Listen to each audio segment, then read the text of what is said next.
ginamit sa endorsement sa inyo, hindi po ba negative na dating parang pagluluksa?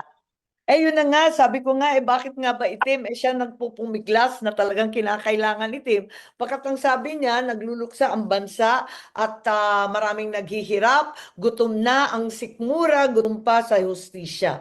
Hindi natututukan ang sadyang problema ng ating bansa, hindi nasolusyonan, kaya maraming problema, ang korupsyon, bumanam tayo diyan sa mga krimen na hindi tindihan. Kaya para sa kanya, luksa daw. Nag-iisip nga kami ng maigi kung paano gagawin, pero nagawa naman ng paraan. At yung itim, simbolo na ipaglaban ang tama, ita ang mali. Ma'am, sabi nyo, madalian lang tong shoot na to, no, nung pag-uwi. Totoo, oo. Ma'am, I need to ask directly, ito po ba ay resulta or sort of reward ni VP Sara sa inyo after the series of hearings that you conducted about the ICC arrest of his father? Reward po ba ito o paano ba? Ay, hindi ko naisip yun. Hindi rin niya naisip. Talagang nag-uusap na kami noon pa. Sabi niya, tsaka na akong mga ngampanya. Ayoko nang umikot nitong eleksyon na to. Pero yun nga, nung pabalik niya sa Hague, inutusan niya ata sila ni Senator Robin, ni Presidente Duterte na mangampanya at tulungan ng mga kasangga.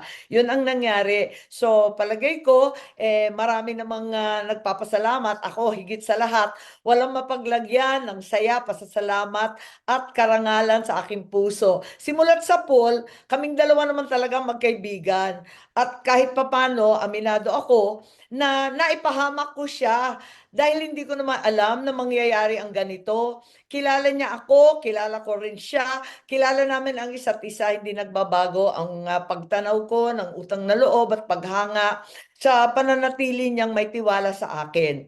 Kaya eto, andito kami, hindi niya ako binigo at hindi ko rin siya bibiguin. Ang katapatan sa ating bansa, ang kabayaran sa kanyang pagtitiwala.